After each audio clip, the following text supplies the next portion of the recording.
బిస్మిల్లాహిర్రహ్మానిర్రహీం. అల్హమ్దులిల్లాహి రబ్బిల్ ఆలమీన్. అల్హమ్దులిల్లాహ్ అనే పదాలు ఎక్కడొచ్చాయనేది మనం ఇన్షాల్లా ఈ వీడియోలో తెలుసుకుందాం. సూరాయే అన్ఆమ్ 1వ ఆయత్.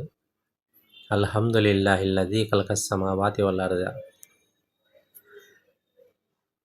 పొగడ్త అల్లాహ్కు మాత్రమే. ఆయన భూమిని ఆకాశాలను నిర్మించారు, వెలుగును చీకట్లను తయారు చేశారు.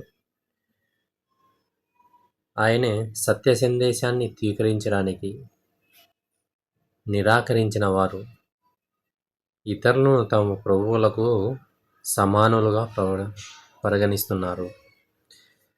చాలా చక్కటి వాక్యం, ఎంతో సూటిగా చెప్పేటటువంటి వాక్యం. అల్లాహ్కే పొగడ్త. ఆయన భూమి ఆకాశాలను నిర్మించారు, వెలుగు చీకట్లను తయారు చేశారు. అయినా కానీ సత్య తిరస్కారులు అల్లాహ్కు సమానంగా ఇతరులని నిలబెడుతున్నారు. ఇది వాక్యం అన్నమాట. సుబ్హానల్లాహి అమ్మా యష్రఫ్.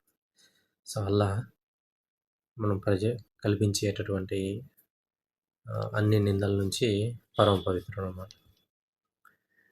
ఇంకా సూరాయే అరాఫ్లో 43వ ఆయత్. వారి మనస్సులలో పరస్పరం ఏ కాస్త శత్రుభావం ఉన్నా దాన్ని మేము తొలగిస్తాం.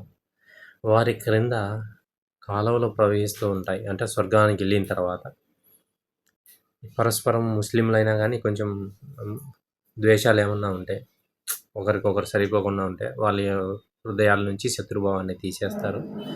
వారి కింద కాలువలు ప్రవహిస్తూ ఉంటాయి, పాల కాలువ, తేనె కాలువ. వారు ఇలా అంటారు, మాకు ఈ మార్గం చూపిన అల్లాహ్ పొగడ్త. ఆయన కనుక మాకు మార్గం చూపి ఉండకపోయినట్లయితే స్వయంగా మేము మార్గం పొంది ఉండేవాళ్ళం కాదు. అంటే అల్లానే మార్గం చూపించినారు కాబట్టి మనం మార్గంలో వచ్చాం. ఒకవేళ ఆయన మార్గం చూపించకపోయింటే మేము వచ్చేవాళ్ళం కాదు. వాళ్ళు ఏమంటున్నారు ఇక్కడ స్వర్గవాసులు, అల్లానే మాకు మార్గం చూపారు, మాకు ఫలానా వాళ్ళు మార్గం చూపారు, వీళ్ళు మార్గం చూపారు అనడంలో మా ప్రభు పంపబడిన ప్రవక్తలు సత్యాన్ని తీసుకొచ్చారు. ప్రవక్తలు ఏం చేశారు? సత్యాన్ని తీసుకొచ్చినారు, మా ప్రభు మార్గాన్ని చూపారు. చూడు ఏమంటున్నారు ఈ స్వర్గవాసులు, అల్లా కనుక మాకు చూపకపోతే మార్గదర్శకత్వం, గైడెన్స్ అల్లా ఇవ్వకపోతే మేము సరైన మార్గంలో ఉండేవాళ్ళం కాదు. ఇంకా మా ప్రభు పంపబడిన ప్రవక్తలు సత్యాన్ని తీసుకొచ్చారు. అప్పుడు వారికి వాణి వినబడుతుంది. అప్పుడు వాళ్ళకి స్వర్గవాసులకి ఈ విధంగా ఒక సౌండ్ వస్తుంది అన్నమాట. మీరు వారసులుగా చేయబడిన ఈ స్వర్గం మీరు చేస్తూ ఉండిన పనులకు ప్రతిఫలంగా లభించింది అనేసి ఒక సౌండ్ అనేది వస్తుంది అన్నమాట. కాబట్టి మనం గుర్తుపెట్టుకోవాలి, హిదాయత్ అనేది అల్లా చేతిలో ఉంది. అంటే మార్గదర్శకత్వం అనేది అల్లా చేతిలో ఉంది కాబట్టి ఆయనకే పొగడతా అనేసి వాళ్ళు చెప్పినారు అన్నమాట. మనం ఇది బాగా గుర్తుపెట్టుకుందాం. ప్రతి ఒక్క ఆయత్ ఒక సూచన. మనకి ప్రతి ఒక్క ఆయత్ అంటే సూచన. ప్రతి సూచనలో మనము ఎంతో గమనించాల్సిన విషయం ఉందన్నమాట. ఇంకా తర్వాత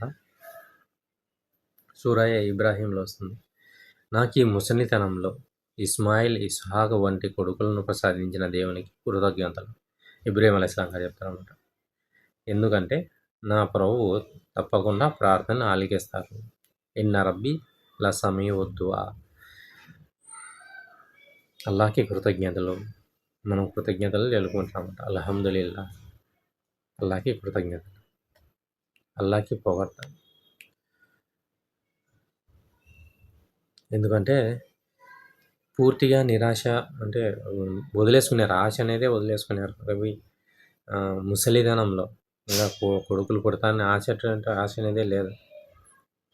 కానీ అల్లాహ్ తాలా ఇయ్యాలనుకుంటానుగా ఏది కానీ అడ్డు రాదు.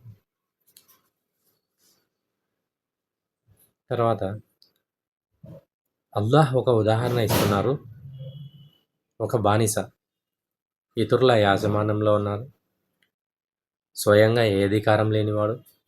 రెండోవాడు, అతనికి మేము మా తరపు నుంచి మంచి ఉపాధిని ప్రసాదించాము. అతడు అందులో నుండి బహిరంగంగా, రహస్యంగానూ ఖర్చు చేస్తున్నారు. చెప్పండి, వారిద్దరూ సమానులేనా? అల్హమ్దులిల్లాహ్, ఇద్దరు సమానులే. నా అంటే ఇక్కడ ఒక బానిస, ఒక స్వతంత్రుడు. కానీ అనేకులు ఈ సామాన్య విషయాన్ని ఎరుగరు.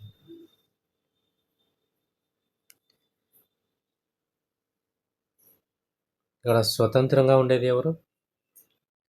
బానిస ఎవరు? ఇతరుల యాజమాన్యంలో ఉన్నవారు. ఇదొక ఉదాహరణ అన్నమాట. ఇక్కడ తీసుకోండి, అల్లాహ్‌కు షిర్క్ అనేది కల్పిస్తున్నాం ఎవరైతే ఉన్నారో వారు కూడా తిరిగి అల్లాహ్‌ని పూజించేవాళ్ళే. ఎవరైతే అల్లాహ్‌ని పూజిస్తా, అల్లాహ్‌ను వేడుకుంటున్నారో వాళ్ళనే మనము అల్లాహ్‌గా పూజించడం అనేది ఎంత సమంజసం. అల్లాహ్‌నే పుట్టించినప్పుడు, అల్లాహ్‌నే పూజిస్తున్నప్పుడు మనము అల్లాహ్‌ను పూజించే వాళ్ళని పూజించడం అనేది ఇది ఎలా సమానం అవుతుంది? అతను అల్లాహ్‌ని పూజిస్తున్నాడు, మనం అతన్నే అల్లాహ్ అంటున్నాం. ఒక దైవాన్ని వేడుకుంటున్నారు ఒక వ్యక్తి, ఆ వ్యక్తిని మనం దైవం అనడం ఎంత సమంజసం? అలాంటిది ఈ వాక్యం అన్నమాట. తర్వాత సూరా అన్నములో 111 ఆయత్. ఇంకా ఇలాను, ఎవరిని తన కొడుకుగా చేసుకున్నటువంటి, తన రాజ్యంలో ఇతరులెవరూ భాగస్వాములు లేనటువంటి, నిస్సహాయుడు కాకపోవడం వల్ల తనకు సంరక్షకుడు ఎవరూ అవసరం లేనటువంటి దేవునికి పొగడ్త.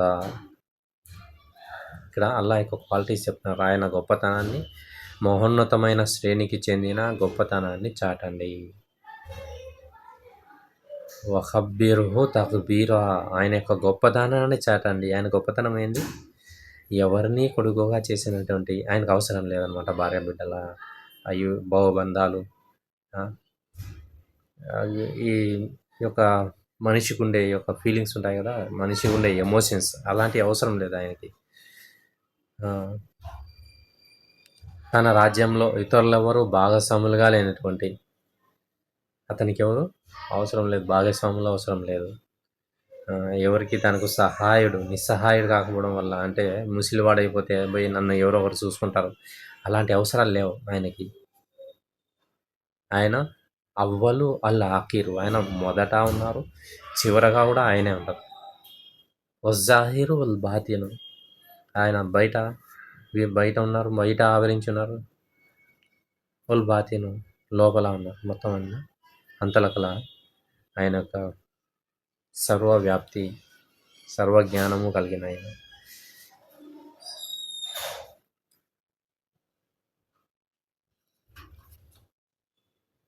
అల్లాహ్ మాత్రమే పొగడ్తలకు అర్హుడు. ఆయన తన దాసునిపై గ్రంథాన్ని అవతరింపజేశారు. ఇది సూరా కహఫ్. అందులో ఆయన ఏ వక్రత్వాన్ని ఉంచలేదు. దాంట్లో ఎటువంటి వక్రత్వం అనేది లేదనమాట. అంటే డబుల్ మీనింగ్స్ ఏమి లేవు దాంట్లో. సూటిగా చెప్పాల్సిన విషయం చాలా సింపుల్గా, సూటిగా అనేది చెప్పడం జరిగింది. తర్వాత నీవు నీ సహచరులతో పాటు నావ ఎక్కినప్పుడు దుర్మార్గుల నుండి విమోచన కలిగించిన దేవుని కృతజ్ఞతలు అని నూహ్ అలైహిస్సలాం గారు అంట. పడవలో ఎక్కినప్పుడు ఈ విధంగా అల్హమ్దులిల్లా, అల్లాహకు కృతజ్ఞతలు జరపాలన్నమాట, అల్లాహకు పొగడ్తలు అనేసి. దాని తర్వాత మనము సూరా నముల్ ఆయత్ నెంబర్ 15. మేము దావూదుకు, సులైమాన్కు జ్ఞానాన్ని ప్రసాదించాము. విశ్వాసులైన అనేక మంది తన దాసుల కంటే మాకు ఘనతను ప్రసాదించిన అల్లాహకు పొగడ్త. ఈ విషయం చెప్పినారన్నమాట. వఖాల్ అల్హమ్దులిల్లాహిల్లజీ ఫజ్జలనా అలా హసీరం మిన్ ఇబాదిహిల్ ముహ్మినీన్. ఎంతోమంది దాసులు, విశ్వాసులైన దాసుల కంటే మాకు ఘనతను ప్రసాదించినటువంటి అల్లాహకి స్తోత్రాలు అని చెప్పినారన్నమాట. తర్వాత అదే సూరాలో 59వ ఆయత్. ఓ ప్రవక్త, ఇలా చెప్పు, పొగడ్త అల్లాహకు మాత్రమే, ఆయన ఎన్నుకున్న తన దాసులకు శాంతి కలుగుగాక. అల్లా శ్రేష్ఠుడా లేక ఆయనకు సాటి కల్పించే వారి దేవుళ్ళు శ్రేష్ఠులా అని వారిని అడగండి.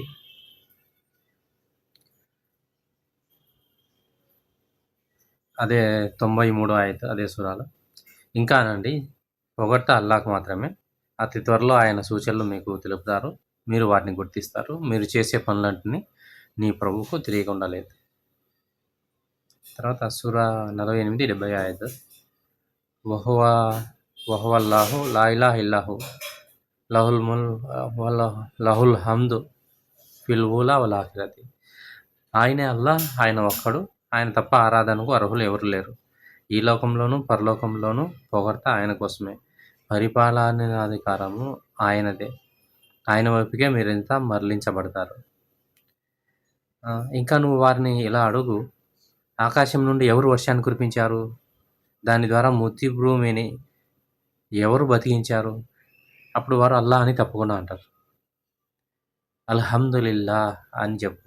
ఎందుకంటే వాళ్ళు చాలా వేల మంది ఈ విషయం అర్థం చేసుకోరు.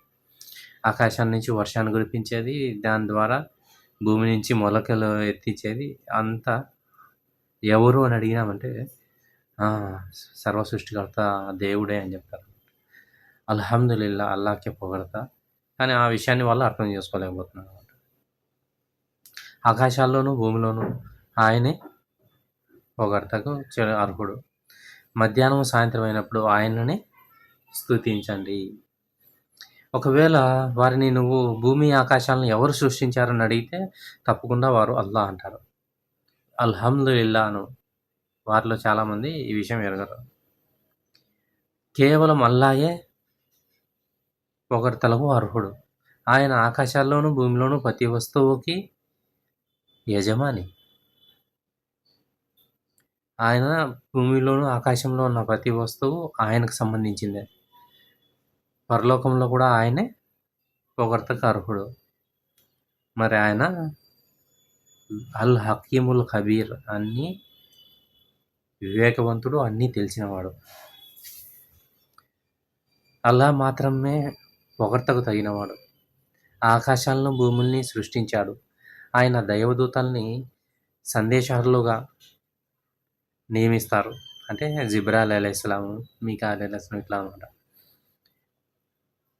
వారికి 2 3 4 బాహువులు ఉంటాయి. బాహువులు అంటే చేతులు కావచ్చు, రెక్కలు కావచ్చు. ఆయన తన సృష్టి స్వరూపాన్ని తన ఇష్ట ప్రకారం పెంచుతారు. నిశ్చయంగా అల్లాహ్ ప్రతిదీ చేయగల సమర్థుడు. ఇన్నల్లాహ అలా కుల్లి షైఇన్ కదీర్. ఇలా అంటారు. అల్లాహ్కు పొగడ్తలు. కాలుల్ హమ్దులిల్లాహిల్లజీ. ఆయన మా దుఃఖాన్ని తొలగించారు. నిశ్చయంగా మా ప్రభువు క్షమించేవాడు, విలువనిచ్చేవాడు. ఇన్న రబ్బనా లగఫూరున్ షకూర్. లగఫూరున్ షకూర్.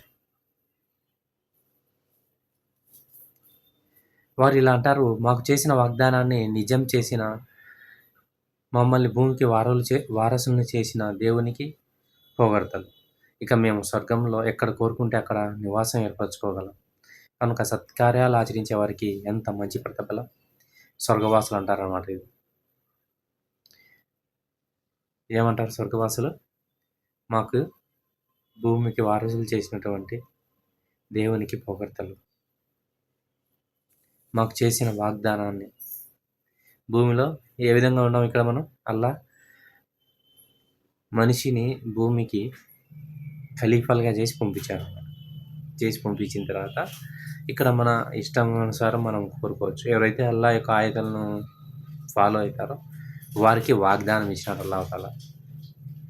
ఆ స్వర్గంలో మీరు ఎక్కడ కావాల్సింటే అక్కడ నివాసం ఏర్పరచుకోగలరు. ఇది ఎంత మంచి పథకం. సత్కారాలు ఆచరించే వాళ్ళకి ఎంత మంచి ప్రతిఫలం. దాని తర్వాత ఆయత్. ఆ టైంలో ఏమవుతుంది? దైవసింహాసనం చుట్టూ, దైవసింహాసనం అంటే భూమి ఆకాశాల కన్నా చాలా పెద్దగా ఉంటుంది అన్నమాట.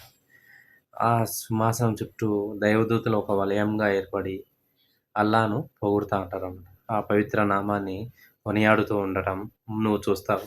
ప్రజల మధ్య సక్రమంగా, న్యాయంగా తీర్పు జరగడం జరుగుతుంది. అల్హమ్దులిల్లాహి రబ్బిల్ ఆలమీన్. సకల లోకాలకు ప్రభు అయిన అల్లాహే పొగడ్తా అనేసి అక్కడ వాళ్ళు చెప్తా అంటారు అన్నమాట. ఎవరు?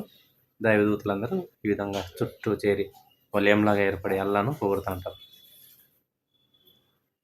ఫలిల్లాహిల్ హమ్దు రబ్బు సమావాతి వ రబ్బుల్ అర్ది రబ్బుల్ ఆలమీన్.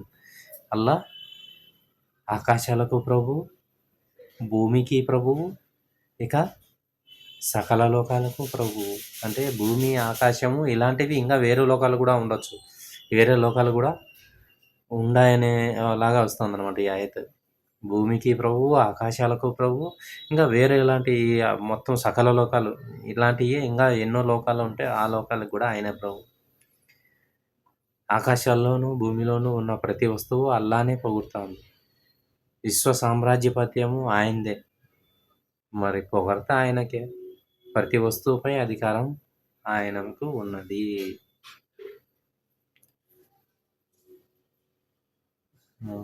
ఇది అల్హమ్దులిల్లా గురించి. మనం సూరయ ఫాతిహాలో అల్హమ్దులిల్లాహి రబ్బిల్ ఆలమీన్‌తో స్టార్ట్ అవుతుంది. ఈ అల్హమ్దులిల్లా ఎక్కడొచ్చాయి అనేది మనం చూడొచ్చు. అదేవిధంగా అల్హమ్దులిల్లాహి రబ్బిల్ ఆలమీన్ అనేది 6 చోట్ల వచ్చింది. అది కూడా షార్ట్స్‌లో నేను ఇవ్వడం జరిగింది. మీరు ఒకసారి నా యొక్క ఛానల్ చూస్తే కనుక మీకు ఆ విషయం కూడా తెలిసొస్తుంది. అల్హమ్దులిల్లా, సుబ్హానల్లాహ్, అల్లాహు అక్బర్, సుబ్హానల్లాహి వ బిహమ్దిహి, సుబ్హానకల్లాహుమ్మ వ బిహమ్దిక వ నష్హదు అన్ లా ఇలాహ ఇల్లా అంత వ నస్తగ్ఫిరుక వ అతూబు ఇలైక్.